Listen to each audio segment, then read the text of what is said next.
we're going to have the target on our back, because I know some teams are going to want to prove that they should have beat us last year. But at the same time, we got to go out there and prove it again. Let's talk some baseball. You and your Diamondbacks were in the World Series last season. This season, I mean, your team may be better than last season, and yet DraftKings has you at plus 4,000 behind 13 other teams. How does that make any sense? Yeah, I don't know, honestly. I think, you talk to anybody in our clubhouse, this is kind of a familiar spot for us, feeling like we have to prove it again, just like every other team, really. I mean, like you said, on paper, we look better, and that's for sure. And it's a credit to front office and ownership that, they went out and invested, and they doubled down on a team that they felt, excited about.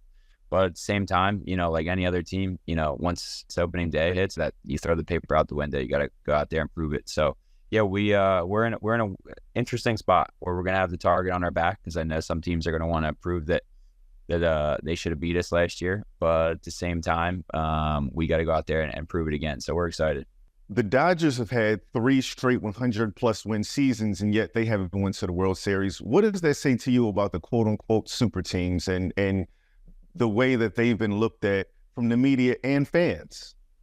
Yeah, I mean, I think, any one of the, teams that, like you said, has had 100 wins, spent a lot of money. It's a lot of it, you got to hold your head above water throughout the season, and obviously give yourself a chance to make the playoffs. But, getting to the World Series, winning the World Series is about, getting hot at the right time.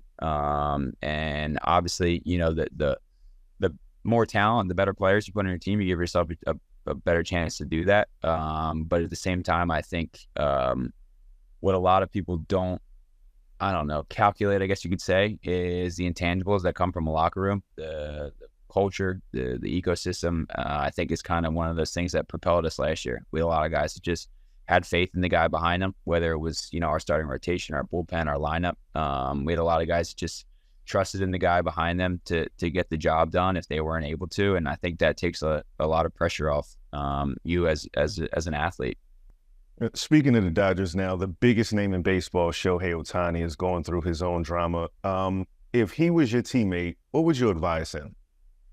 I think, you just kind of, you're just there if you need him. If he needs to talk about anything, whatever it is, you try not to get too involved in other people's personal business. I think just being there for him, just, hey man, you need to talk, you need to, whatever it is. But I think at the same time, maybe just from afar, you're just like, hey man, just go about your business, on the field, let that take care of itself. I know that's probably tough. And considering all the media and everything that's around. But yeah, you just treat it like, you're going to work, and try and make things as normal as possible, and make a guy going through something like that, as comfortable as they can be. All right, I'm going to put you on the hot seat with this, and this is my last question. You don't have to answer if you don't want to. D-backs, going back to the World Series, who would you want to face and why?